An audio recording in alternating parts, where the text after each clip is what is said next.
Hi, this is Jason with Witty Hero Comic Bargains. Today I'm talking about Amazing Spider-Man Giant Size. This was from 2025. One of the things I hate with annuals and Giant Size is that when they don't bother having the year on here, it makes it very confusing, and especially with variant covers of where to place these things. Um, Also, I miss the annuals where they were events. You know what I mean? They had those great crossovers like Atlantis Attacks, the Evolutionary War, etc. But this giant size has Kevin Smith, who was writer of Clerks and Dogma, and he has done some Daredevil comics as well. He's doing a Spidey, Fantastic Four, kind of a juvenile team up, meaningly, well, not Spider-Man as a juvenile, but I mean juvenilely written. Um, you have a variety of different, like, basically one-shot stories here. So this is a perfect book where you can just jump on, read it, and you don't need to know all the continuity of what's going on in Spider-Man. But at the same time, this is a $7.99 US cover price, so that's like a $10 Canadian price. Um, but you could probably find this in a dollar bin, in back issue bins. You could also find it, if you were to like rummage a sale where it's 50% off, it would be probably, for $4, you'd be like, hey, yeah, I'll get that, or $5 depending on where you are. But this is an example of like these giant size books, in annuals. Sometimes they tend to be like one shot stories, right? So then we have Gang War, Luke Cage. Gang War was a storyline in Amazing Spider-Man in the 1980s, which involved the Rose and a bunch of other, and I believe Hobgoblin and the Punisher and a bunch of other characters. And it was great. Like, it has not been, like, in 2026, it was not collected yet in Epic Collection. Probably will be by the time you watch this video. But like in this 2000, let's see here, 2024, 2023, 2024, they did another gang war which involved Tombstone and a bunch of other crime characters in Spider-Man, and had a bunch of miniseries which included the Deadly Hangs of Kung Fu, so Shang-Chi, basically, Spider-Woman, Luke Cage, and Daredevil getting kind of their own miniseries, and then also running in the main Amazing Spider-Man book, and Miles Morales Spider-Man. And so this is Luke Cage is in this book, and he's involved in the gang war. And I am a Luke Cage fan, and I enjoyed Power Man and Iron Fist as well from the 80s as well. I remember those days. So Luke Cage. Then we have Marvel Team Up. This is blah ha ha funny.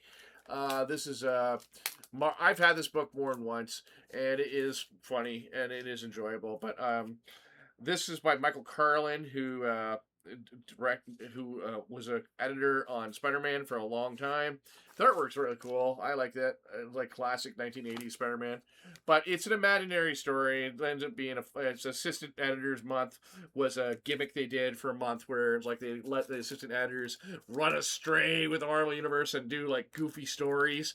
And this is a goofy story, which is definitely it's a dream sequence. It's not a hoax, not a what if, not an imaginary story, but it is a dream sequence.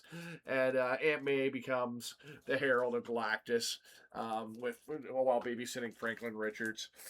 Very fun story, though. I mean, you could have made that into a real episode of like an 80s Spider-Man cartoon.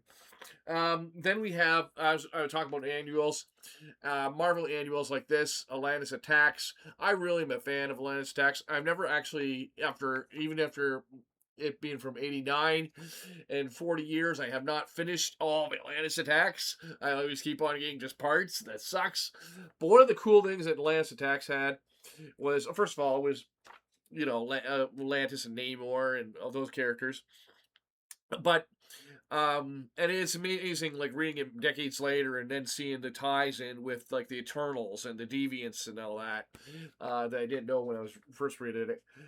You have Roy Thomas doing this story, Don Heck, Bob Layton and Ernie Chan, Ron Lim, Ron Friends, Jim Valentino, Mark Bagley, all great names that are in this book doing work. One of the great things about the annuals of the 80s is that they had like a main story where it was like an epic battle and like a big storyline, whether it was one of these giant crossover events that crossed over through all the annuals. DC did the same with Armageddon 2001, which is my favorite 1990s DC crossover event. But uh, not only that, but in the Marvel books, you had like backup stories, and they would be backup stories of kind of your supporting cast, right? So like it was sometimes it would be supporting cast. Like this one is Balder the Brave. That's kind of cool.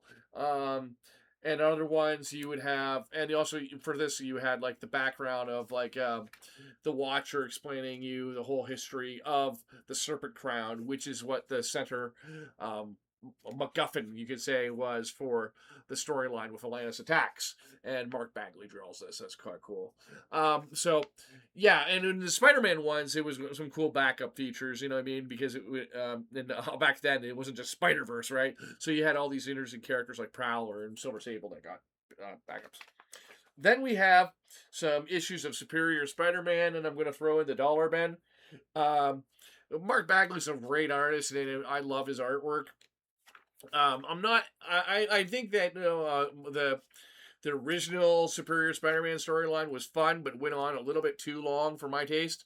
And this is when he basically comes back to being Superior Spider-Man. Dr. Octopus comes back to being Superior Spider-Man again. So we have Superior Spider-Man Returns because they wanted to milk out 2 number ones. Then they have another number one. And again, this is like a $5.99 US book, $8 Canadian. And then we have number 2. And then we have number 3. Great artwork by Mark Bagley here. Don Slott, of course, who wrote. Is it Don Slott?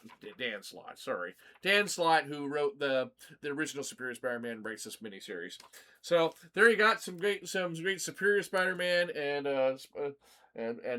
marvelous comic bargains. Stay sweaty.